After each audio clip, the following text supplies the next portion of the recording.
We had this crazy idea. People thought we were nuts. The worst thing that could happen is I have a fuel leak or a wheel explodes going down the track. That would be a bad day.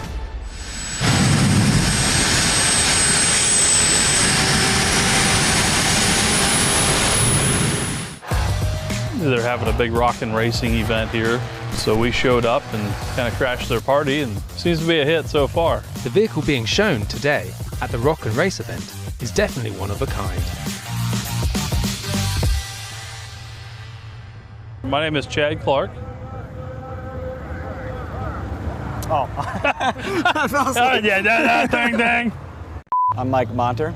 And this is the Thunder Buggy.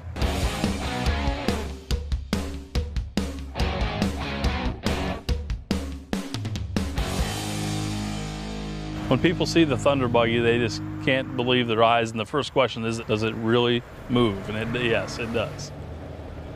It does move, but not in the traditional sense, which would have been with the help of a horse or two. The nostalgic race weekend, what's more nostalgic than an Amish buggy? Yeah, we go way back.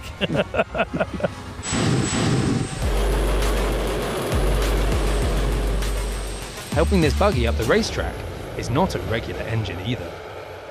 It's like oil and water. They should not go together. They have no earthly business having an Amish buggy and a jet engine together. But how did this jet-powered buggy come into existence? Mike and I were at our local county fair watching a truck and tractor pull. I mentioned to him that it would be a really cool idea to build a turbine-powered four-wheel drive pulling truck. So I went home that night and found an engine online, bought it. Didn't realize it was not turbo shaft, it was turbo jet only. So I had to come up with a different concept than a pulling truck. So a lightweight vehicle, we live in the Amish capital of the world, so figured Amish buggy would be perfect. Called me up and said, we're not doing a pulling truck anymore, we're doing an Amish buggy. Seemed natural. The buggy was not designed to take, 100 feet of electrical wiring and fuel tanks and a jet engine. It's a really simple engine design. It's a pretty awesome engineering for back in the 40s. We built a steel subframe to carry the extra weight. That's about the only thing that we did chassis-wise to strengthen the buggy, other than airbags.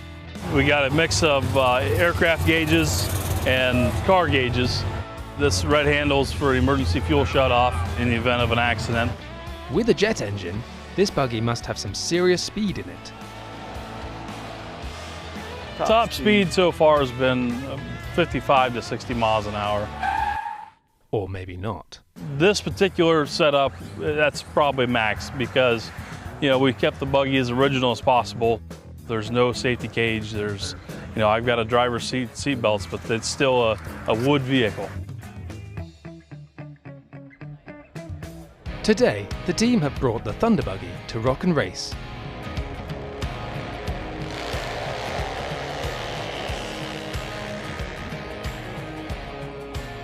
I'll be doing all the crew chief work, making sure he's safe, making sure there's no fuel leaks, all the electrical, towing the vehicle up to the starting line. With Mike on technical support, Chad will be holding on for dear life.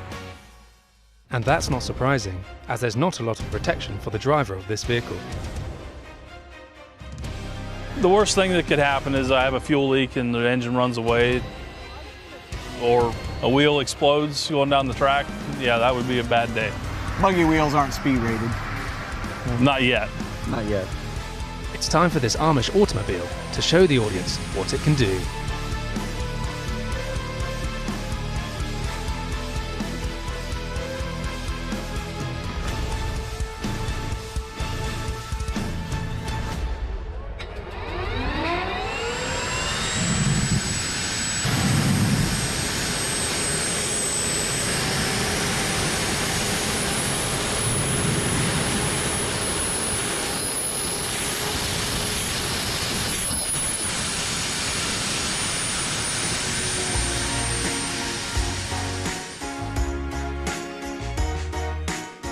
It's fun to come to the track or an air show and see the reactions of people when they drive by it. They almost break their neck and like, is that really real?